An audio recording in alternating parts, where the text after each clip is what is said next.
Bismillahirrahmanirrahim. Hai teman-teman, kami dari kelompok 5 yang beranggotakan Grojni Basayeb, Muhammad Faruk, Reva Anugrah, Sinta Alfiani, dan Sopianida.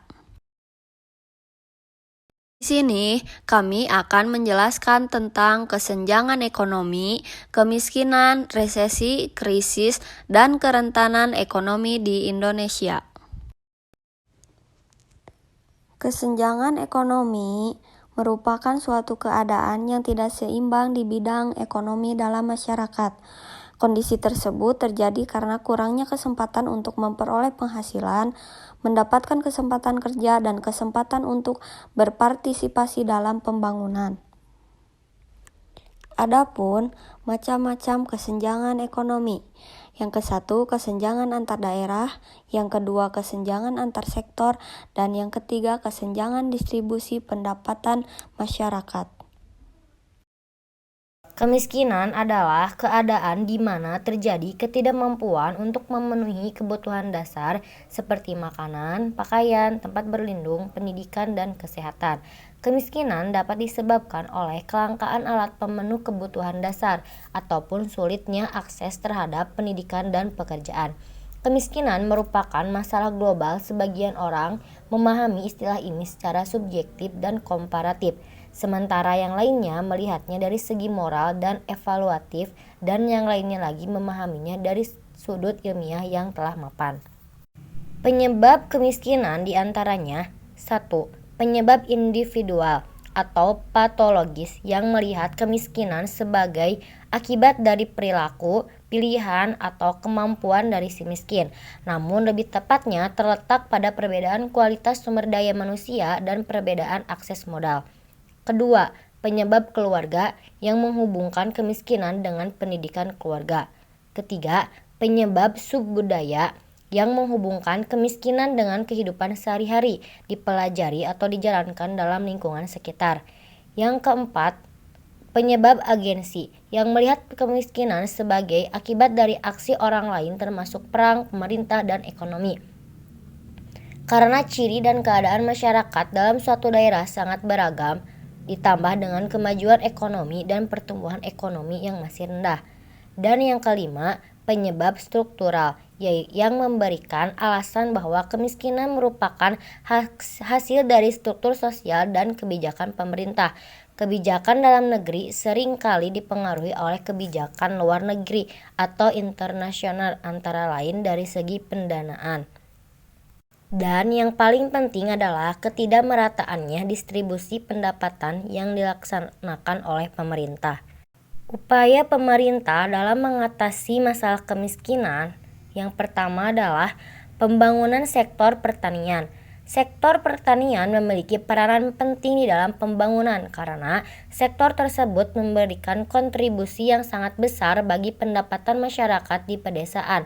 Berarti akan mengurangi jumlah masyarakat miskin, terutama sekali teknologi di sektor pertanian. Yang kedua, pembangunan sumber daya manusia. Sumber daya manusia merupakan investasi insani yang memerlukan biaya yang cukup besar, diperlukan untuk mengurangi kemiskinan dan meningkatkan kesejahteraan masyarakat secara umum.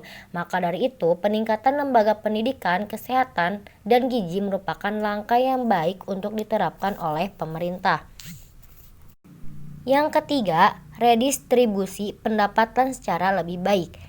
Negara akan ikut bertanggung jawab terhadap mekanisme distribusi dengan mengedepankan kepentingan umum daripada kepentingan kelompok atau golongan, lebih kepentingan perorangan. Dengan demikian, sektor publik yang digunakan untuk kemaslahatan umat jangan sampai jatuh ke tangan orang yang mempunyai visi kepentingan kelompok, golongan, dan kepentingan pribadi.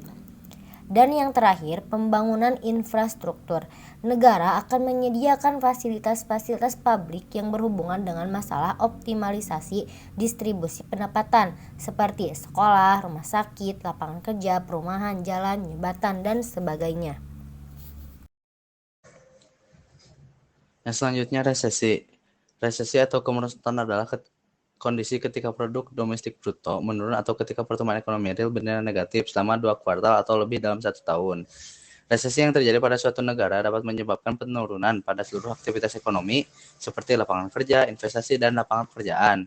Resesi juga dapat diartikan bahwa telah terjadi penurunan harga-harga atau deflasi atau telah terjadinya peningkatan harga-harga barang atau inflasi.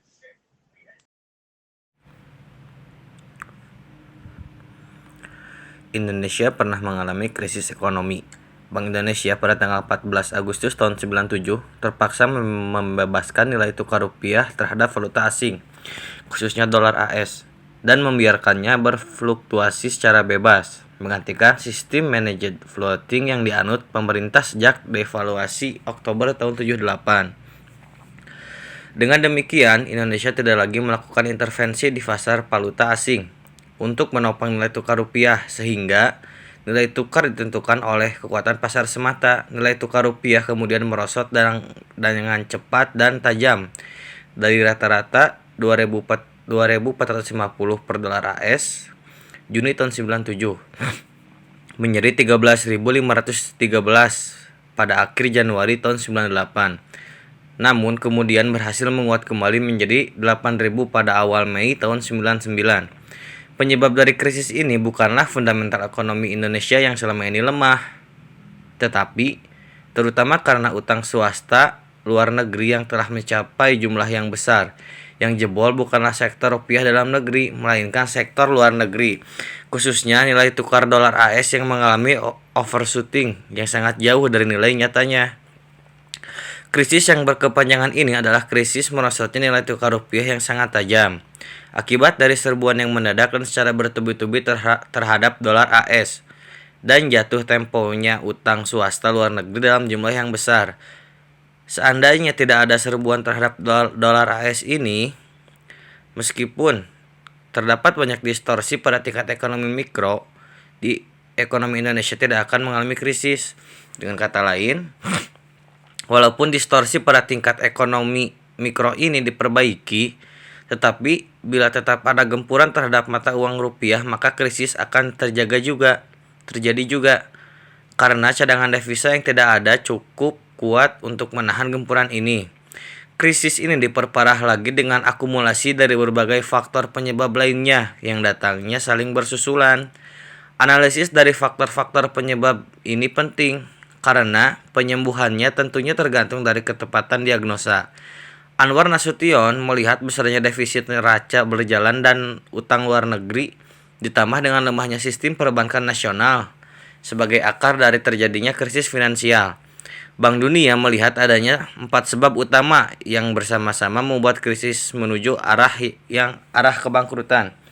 Yang pertama adalah akumulasi utang luar negeri yang cepat dari tahun 92 hingga Juli tahun 97, sehingga 95% dari total kenaikan utang luar negeri berasal dari sektor swasta ini, dan jatuh tempo rata-ratanya hanyalah 18 bulan. Bahkan selama 4 tahun terakhir utang luar negeri pemerintah juga jumlahnya menurun. Sebab yang kedua adalah kelemahan pada sistem perbankan. Ketiga adalah masalah governance, termasuk kemampuan pemerintah menangani dan mengatasi krisis yang kemudian menjelma menjadi krisis kepercayaan dan keengganan donor untuk menawarkan bantuan finansial dengan cepat. Yang keempat adalah ketidakpastian politik menghadapi pemilu yang lalu dan pertanyaan mengenai kesehatan Presiden Soeharto pada waktu itu. Kerentanan merupakan suatu kondisi dari suatu komunitas atau masyarakat yang mengarah atau menyebabkan ketidakmampuan dalam menghadapi ancaman bahaya.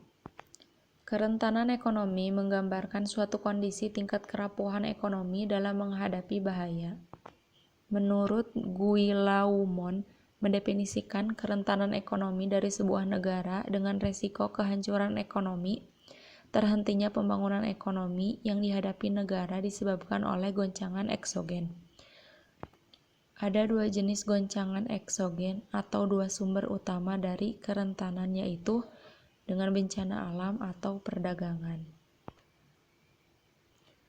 Menurut Lembaga Penjamin Simpanan (LPS) 2014, untuk mengukur tingkat kerentanan ekonomi di Indonesia dalam menghadapi guncangan Eksternal mencakup komponen-komponen.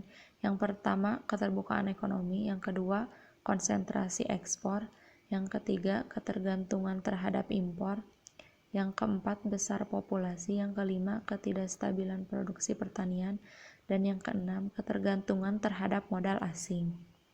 Faktor penyebab kerentanan ekonomi di Indonesia. Yang pertama, ekspor komoditi primer yang dilakukan Indonesia di tengah laju yang menurun seperti pertambangan dan pertanian. Konsekuensinya, setiap ketidakstabilan permintaan dunia terhadap komoditi tersebut mengakibatkan goncangan bagi ekonomi di Indonesia. Yang kedua, dalam 2 dekade terakhir Indonesia semakin tergantung pada impor dari sejumlah produk makanan diantaranya beras, gandum, jagung, daging, sayur-sayuran, dan buah-buahan, juga minyak. Konsekuensinya, dari ketergantungan ini menjadi ketidakstabilan dari harga-harga produk di pasar internasional. Yang ketiga, 20 tahun belakangan ini banyak TKI termasuk wanita yang bekerja di luar negeri, sehingga pembangunan ekonomi sangat bergantung pada pengiriman uang dari TKI di luar negeri. Konsekuensinya, pada saat tuan rumah di mana TKI bekerja mengalami krisis dan memaksa TKI berhenti bekerja, maka jumlah uang yang rutin dikirim akan berkurang sehingga banyak desa di Indonesia mengalami kemiskinan. Yang keempat, Indonesia sebuah negara dengan jumlah populasi yang besar. Tingkat konsumsi makanan domestik tinggi, akselerasi laju pertumbuhan output di sektor pertanian dalam negeri menjadi krusial dan hal ini tergantung pada beberapa faktor eksogen. Maka Indonesia sangat rentan terhadap perubahan udara yang tidak normal, seperti fenomena El Nino menyebabkan gagal panen, sehingga ketahanan pangan terancam dan juga berakibat pada inflasi. Inflasi yang tinggi dan krisis keuangan pemerintah karena harus mengimpor beras yang banyak untuk rumah tangga yang tidak mampu. Sekian pemaparan dari kelompok kami. Maaf bila masih banyak kesalahan. Assalamualaikum warahmatullahi wabarakatuh.